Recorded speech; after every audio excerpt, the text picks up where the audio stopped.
होळी सणाचं धार्मिक महत्त्व जपतानाच काळानुसार बदल करत राधानगरी तालुक्यातील काही गावांनी पर्यावरणपूरक पद्धतीनं हा सण साजरा केला. अनेक गावांमध्ये होळी लहान करत पोळी आणि शेणी दान उपक्रम राबवण्यात आला. यातून सामाजिक बांधिलकी आणि पर्यावरण संवर्धनाचा संदेश देण्यात आला. लहान मुलांमध्ये वाद्य वाजवण्याचा उत्साह पाहायला मिळाला, तर तरुणाई लेझीम, हुडदी आणि कबड्डीच्या खेळात तल्लीन झाली. चक्रेश्वरवाडी आणि मांगोली इथं विठ्ठलाई देवीच्या मांडावर हाताच्या बोटांवर सुमारे 90 किलो वजनाची गोल गुंडी उचलण्याचा धार्मिक सोहळा पार पडला. 10 विवाहित पुरुष मोठ्या श्रद्धेनं ही गुंडी उचलून देवीसमोर गाऱ्हाणे घालत होते. हा क्षण गावकऱ्यांसाठी केवळ धार्मिक नव्हे, तर अभिमानास्पद परंपरांचा पाईक होण्याचा आनंद देणारा ठरला. सायंकाळी चिखलफेक, सोंगाड्यांचा कला आणि विविध पारंपरिक खेळांनी गावकऱ्यांना अक्षरशः मंत्रमुग्ध केलं. या सगळ्यातून सामाजिक एकोपा आणि देवाबद्दलची श्रद्धा दिसून आली.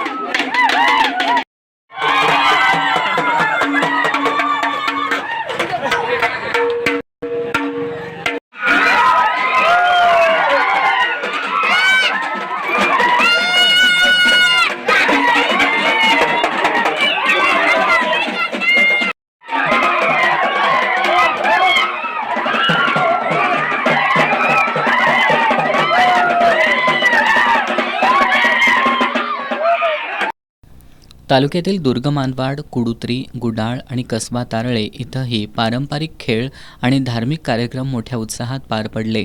कुडुत्री इथं दिवसभर विविध कार्यक्रमांची रेलचेल पाहायला मिळाली. सकाळी सोंग काढणं, दुपारी लोटके फोडणं, कबड्डी, सूरपाटी आणि हुडदी हे पारंपरिक खेळ खेळण्यात आले. गावातील मंडळी प्रत्येक दारावर जाऊन शंखध्वनी करत खोबरे मागत पारंपरिक पद्धती जपत होती.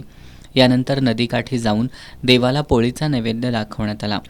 मांडावरील देवाची गुंडी 12 जणांनी मधल्या बोटानं उचलून गाऱ्हाणे घालण्याची अनोखी परंपरा पार पडली. मुलींनी अडवलेली कर तोडून त्यांना मानाचा नारळ देण्याची प्रथा जपण्यात आली. रात्री पुन्हा होळीत शेतातील पालापाचोळा टाकून पाजळण्यात आला. या सर्व विधींच्या माध्यमातून आपल्या अंगातील अहंकार, लोभ आणि क्रोध जाळून टाकत नव्या सकारात्मकतेनं जीवन जगण्याचा निर्धार करण्यात आला. धुलीवंदनाच्या निमित्तानं राधानगरी तालुक्यात जपलेल्या या परंपरांमधून संस्कृतीचं वैभव वाढवण्यात आलं. बदलत्या काळातही गावागावातून जपली जाणारी ही संस्कृती पुढील पिढ्यांसाठी प्रेरणादायी ठरत असून ही संस्कृती जपताना पर्यावरणपूरकतेलाही महत्त्व देण्यात आलं. एस न्यूजसाठी राधानगरीहून नामदेव कुसाळे.